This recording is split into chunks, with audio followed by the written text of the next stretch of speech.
एक समय था जब राजस्थान के रेगिस्तानी इलाकों में एक समृद्ध राज्य हुआ करता था। वहाँ का राजा महाराजा विक्रमादित्य अपनी बुद्धि और न्यायप्रियता के लिए प्रसिद्ध थे। उनकी रानी रानी शिवानी अपनी सुंदरता और दयालुता के लिए जानी जाती थी। उनका एकमात्र पुत्र राजकुमार युधिष्ठिर अभी युवा था, लेकिन उसमें अपने पिता के गुण थे। राजमहल की दीवारों पर अनगिनत दर्पण थे जो महल को प्रकाश से भर देते थे। इनमें से एक दर्पण जो महाराजा के कक्ष में था बहुत ही खास था। इसकी बनावट बेजोड़ थी, किनारों पर सोने की नक्काशी की गई थी और ऐसा लगता था इसके अंदर एक अजीब सी चमक है। एक रात जब महल सन्नाटे में डूबा हुआ था, महाराजा विक्रमादित्य अकेले अपने कक्ष में बैठे थे। उन्होंने अचानक उस खास दर्पण से आने वाली एक हल्की सी फुसफुसाहट सुनी। चौंकते हुए उन्होंने दर्पण की ओर देखा, लेकिन कुछ भी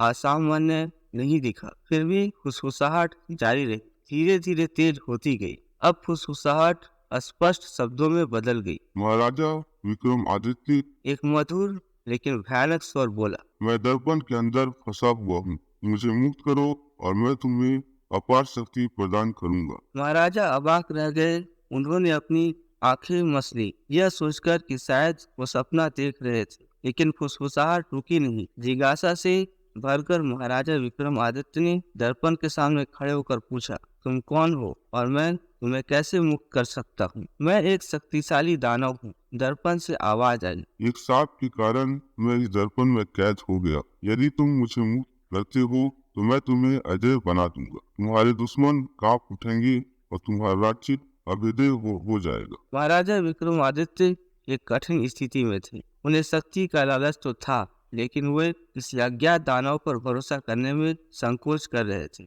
रात भर सोचने के बाद उन्होंने फैसला किया कि वे उस दानव को मुक्त नहीं करेंगे। शक्ति क्षणिक है, लेकिन सच्चाई और न्याय अस्थायी है। सुबह होने पर महाराजा विक्रमादित्य ने उस खास दर्पण को हटाने का आदेश दिया। उन्हें लगा कि दर्पण को नष्ट करने से दानव हमेशा के लिए फंसा रहेगा। लेकिन जैसे ही दर्पण को हटाया गया, महल में अंधेरा छा गया और हवा ठंडी हो गई। दानव अपनी कैद से मुक्त हो गया था और महल में अशुभ शक्तियां छा गई थी। महल अचानक अंधेरे में डूब गया। हवा ठंडी हो गई, मानो कोई उद्देश्य हाथ महल की हवा को खींच रहा है। रानी शिवानी और युधिष्ठिर अपने कक्षों में भयभीत होकर जागे। महल के हर कोने से चीख पुकार की आवाजें आने लगी। हर तरफ अफरा तफरी मच गई। महाराजा विक्रमादित्य दौड़ते हुए कक्ष से बाहर निकले और देखा कि महल के हर दर्पण से एक काला धुआं निकल रहा है। धुआं जल्द ही पूरे महल में फैल गया, जिससे हर किसी को सांस लेने में तकलीफ होने लगी। अचानक राजा को याद आया दर्पण का दानव। उन्होंने तुरंत आदेश दिया कि महल के सभी दर्पणों को नष्ट कर दिया जाए, लेकिन आदेश देने में ही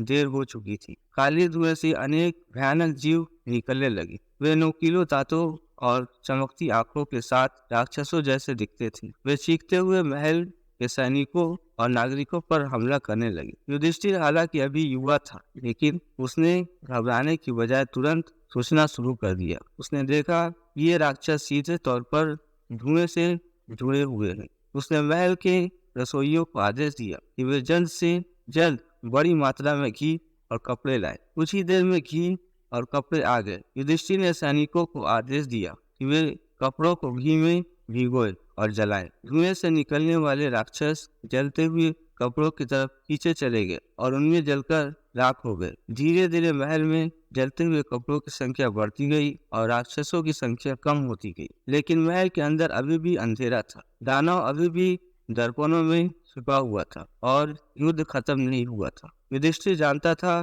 कि राक्षसों को नष्ट करने के लिए उन्हें दानव को ही हराना होगा। उसने महल के विद्वानों और पुजारियों से सलाह ली। उन्होंने उसे बताया कि प्राचीन ग्रंथों में एक शक्तिशाली मंत्र का जिक्र है जो एक दर्पण में फंसे दानव को कमजोर कर सकता है। मंत्र सीखने के बाद युधिष्ठिर उस विशेष दर्पण के सामने खड़ा हुआ जिससे राक्षस निकला था। उसने गहरी सांस ली और मंत्र का जाप करना शुरू कर दिया। जैसे उसने मंत्र का उच्चारण किया, दर्पण हिलने लगा और उससे एक भयानक चीख निकली। दर्पण कांच के टुकड़ों में बिखर गया और उसमें से काला धुआं निकलकर एक विशाल राक्षस का रूप ले लिया। राक्षस दहाड़ते हुए युधिष्ठिर पर हमला करने के लिए आगे बढ़ा। युधिष्ठिर निडर होकर खड़ा रहा और उसने अपनी तलवार निकाल ली। युद्ध लंबा और भयंकर था। युधिष्ठिर तेज और चालाक था, जबकि राक्षस क्रूर और ताकतवर था। लेकिन मंत्र के प्रभाव से राक्षस कमजोर हो रहा था। आखिरकार युधिष्ठिर ने एक मौका देखा और उसने राक्षस के सीने में अपनी तलवार घोंप दी। राक्षस चीख उठा और राख होकर उड़ गया। उसी क्षण महल में रोशनी वापस आ गई। राक्षस नष्ट हो गया था और दर्पण का दानव भी अब खत्म हो चुका था। युधिष्ठिर को पूरे राज्य का हीरो घोषित कर दिया गया। उनकी बुद्धि और साहस ने राज्य को अंधेरे से बचा लिया था। यह कहानी पूरे राज्य में फैल गई